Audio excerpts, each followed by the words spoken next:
a expectativa para o voto do Fux? Carro proletário. Qual a expectativa para o voto do Fux? Eu acho que essa votação é a mais decisiva desse conjunto final. Ela vai definir o 5-0, tá? Ou o 4-1.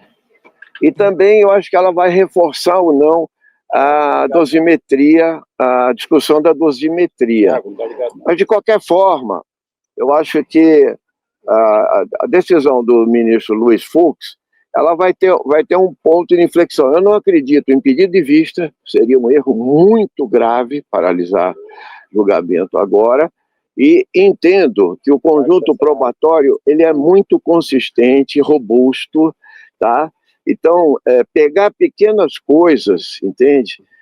Para não dar consistência ao conjunto da obra que o bolsonarismo fez, seria um grave erro, né, do ministro Fux. Então, eu estou entendendo que ele pode fazer divergência na dosimetria, mas ele votará também pela condenação. Até porque as provas de ontem, né, as sugestões foram feitas o seguinte: ele foi ameaçado pelo Bolsonaro para enquadrar o Alexandre de Moraes. Ameaçado, entende? Então, isso foi há 2 anos atrás, entende? E teve tudo que aconteceu, toda a conspiração, todas as ações da extrema-direita brasileira, que foram expostas amplamente e tal, e culminou com a destruição da Praça dos Três Poderes e particularmente do Supremo Tribunal Federal. Foi o voto do Flávio Dino ontem que, em parte, também está dizendo que tem uma eficiência causal menor de 3 dos réus, Paulo Sérgio Nogueira, o general Heleno, que ele pode, inclusive, pedir uma pena menor para eles. Você achou justo? Veja, para mim foi um pouco surpresa, tá? Eu acho que a apresentação do Alexandre de Moraes foi muito consistente, entende? Com as provas, com o detalhamento, com o encadeamento, com a conexão que ele fez de ponta a ponta. O Flávio Dino concordou com tudo isso. Ele condenou a interferência externa, isso foi muito importante, entende? A pressão da extrema-direita e etc. A questão da dosimetria, eu acho que deveria ter sido discutida depois, entendeu? Quer dizer, nem o Alexandre de Moraes entrou na dosimetria. Ele apenas condenou, né, com a contundência do voto dele.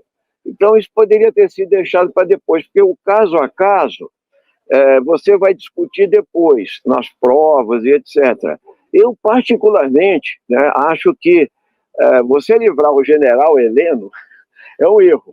Livrar, que eu digo, é rebaixar a pena. Eu acho que ele vai ser condenado também, né?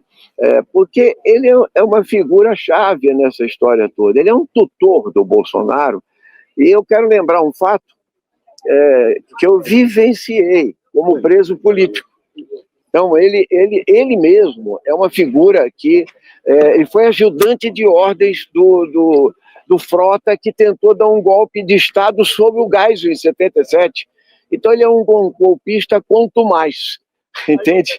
Então, ele é uma figura que teve papel muito grande nessa história. O Paulo Sérgio é a mesma coisa. Ele podia ter sido até um oficial, mas na hora H, ele desandou, ele foi cooptado, entende? Ele foi uma figura que teve um papel, tanto da melar o voto, as urnas eletrônicas, quanto na reta final, ele apresentou a minuta do golpe para os outros comandantes. Deputado, obrigado, viu? Obrigado, irmão. Um abraço. O Zuco chegou aqui, estou sem retorno. Vai lá. Vai correndo, Fabrício. Vai correndo que nós estamos com você. Já está falando desta condenação, ou melhor, o mundo está vendo esta condenação. É importante salientar que vocês da imprensa, que tem um papel determinante, vocês sempre lutaram pela liberdade.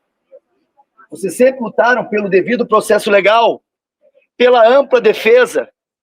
Nós não estamos falando aqui que somos contra quem depredou patrimônio público. Inclusive já pagaram. Nós estamos falando aqui de um processo político contra o homem que está liderando as pesquisas, que luta contra o sistema, que não tem prova alguma de crime contra eles. E o punhal verde e amarelo? Então, eu gostaria muito que vocês aguardassem o voto do ministro Fux. Como eu disse anteriormente, acreditamos que ele possa trazer alguma novidade. Daqui a pouquinho a gente sai, até porque tem um horário para entrar, mas podem ter certeza que tudo que está sendo colocado aqui está sendo devidamente analisado por juristas. Nós temos uma equipe, os advogados de defesa, que não tiveram devido processo legal, que não tiveram tempo hábil para os 70 terabytes. E aí, analisem com seus juristas se daria tempo de se fazer alguma coisa para fins de defesa. Analisem a vaza-toga. Não vejo grande parte da empresa falar das denúncias que foram feitas do braço direito do ministro Alexandre de Moraes. Analisem se na história algum presidente da República foi julgado sem foro privilegiado no Supremo Tribunal Federal. Mas isso é narrativa, porque o deputado Zucco é líder da oposição. Isso não é o que Ives Ganda fala? Ou o ministro Marco Aurélio? Enfim, ali temos um ministro que é vítima e acusador. Outro ministro com histórico político num partido comunista, que já inclusive entrou com ações contra o presidente Bolsonaro. Um ministro que foi advogado e que, como prêmio, está aqui hoje como ministro do Supremo Tribunal Federal. Na saída a gente fala. Tem um volume de provas muito grande. Deixa eu ir para lá.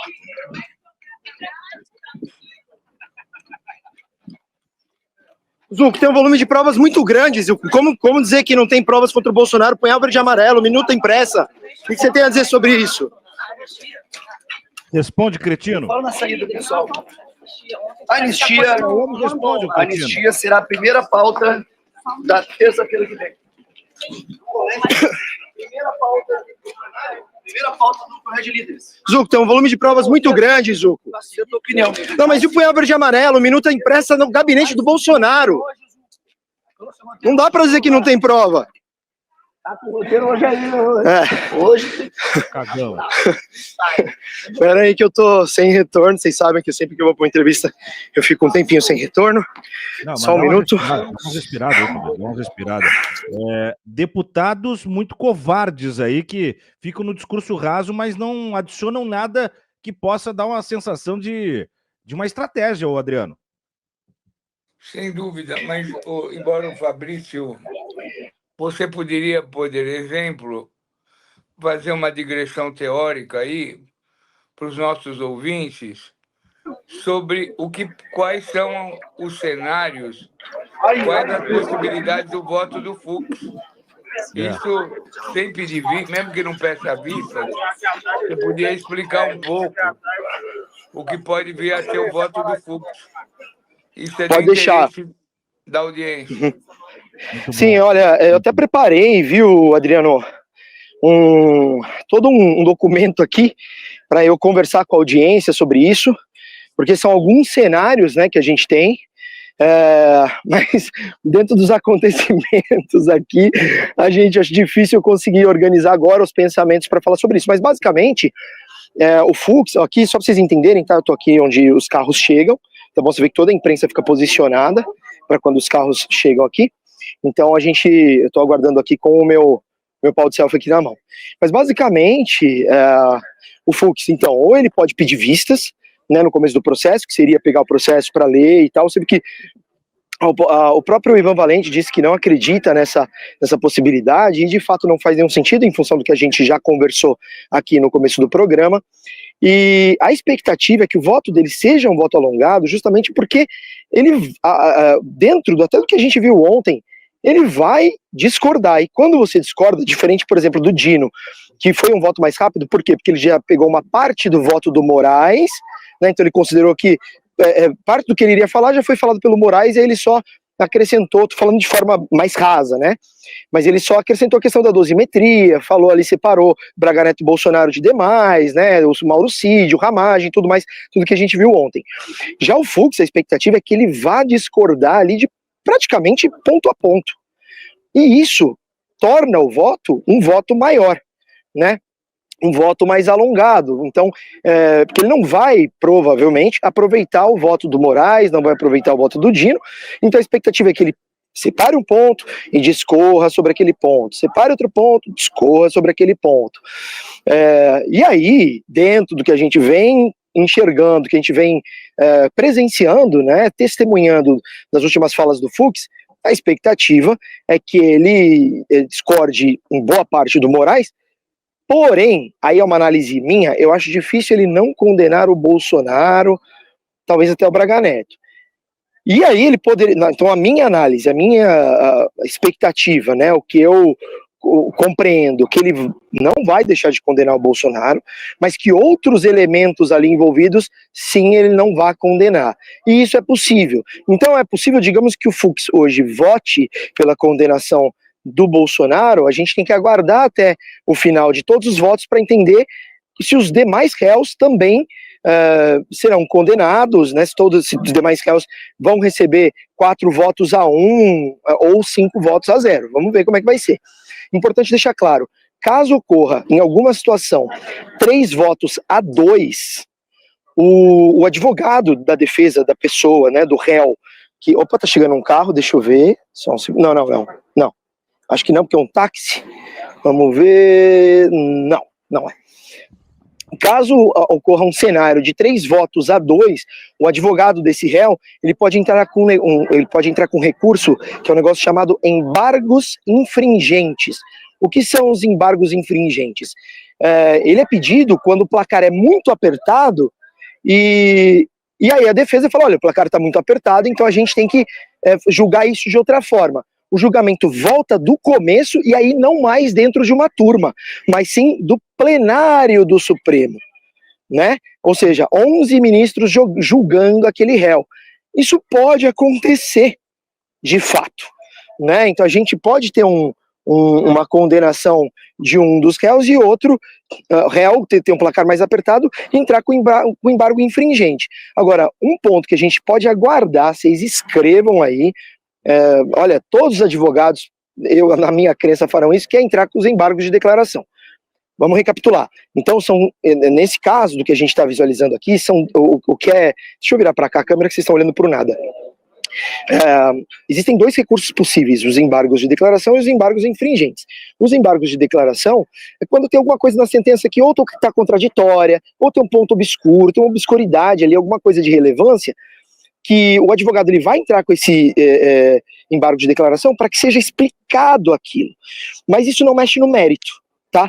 Basicamente, a defesa, quando faz isso, é mais para ganhar tempo, para protelar, e claro, também para que, se houver de fato essa contradição, esse ponto obscuro, para que o juiz esclareça, né? É muito justo, de que se há alguma coisa contraditória, tem uma pessoa sendo condenada, ela precisa entender exatamente qual é a linha de raciocínio do juiz. E o embargo de declaração, se for pedido, deve atrasar o processo até outubro, no máximo, final de outubro ou meado de outubro. Já embargo infringente, não. Né? Embargo infringente é placar apertado, vamos julgar de novo. E aí vai para o plenário do Supremo. E aí, cara, aí os prazos mudam, tudo muda. Que volta do início, novos votos, inclusive dos ministros que já votaram. Então, o cenário é todo esse. Todo isso que eu acabei de explicar. Então o voto do Fux hoje é muito importante, porque ele pode significar para algum réu, ou para todos, ou talvez nenhum, mas pode significar para o réu, opa, tem uma esperança, porque a gente não sabe o que vai acontecer no voto da Carmen Lúcia e nem do Zanin. Né? O Zanin, que é o presidente da turma, que vai fechar o processo de votação. Então, o dia de hoje é um dia crucial para a gente entender qual que vai ser a energia daqui para frente. Vejam que no dia do Fux, a gente já teve aqui 2 parlamentares bolsonaristas. Semana passada não teve nenhum, ontem veio o Zucco, que é um dos líderes da oposição no Congresso. Hoje aqui, a gente até esse momento chegaram 2, né, que é o André Fernandes e o Zucco. E veja que algumas perguntas eles simplesmente não respondem. É muito interessante, né? Vai lá.